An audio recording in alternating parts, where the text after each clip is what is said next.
Matapos sumukit na kasaysayan ng Philippine National Baseball Team sa katatapos na 14th East Asia Baseball Cup, kung saan napasakamay nito ang kampyonato na ginanap sa Clark, Pampanga. Hindi maitatanggi ng pitcher at tubong Concepcion Tarlac na si Joshua Pineda na malaking bagay na ginanap sa nasabing lugar ang international competition. Malapit lang po ako dito. Sasabihin ko lang na first time kasi manood ng parents ko kahit nung UAAP. Malaking bagay to para sa akin kasi nakanood sila kasi halos ng games ko malalayo.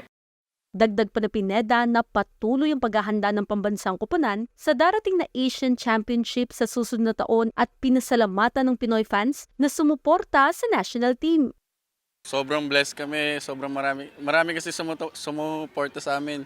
Hindi kami iniwan magmula nung una hanggang huli. So sobrang blessed kami. Dito din ginanap. So nakuha natin yung pang-5 championship ng East Asia Cup. Maraming salamat po sa mga sumuporta sa amin magmula una hanggang huli. So patuloy po nating suportahan ang larong baseball dito sa ating Pilipinas. We win! Bernadette Tinoy para sa Pambansang TV sa Bagong Pilipinas.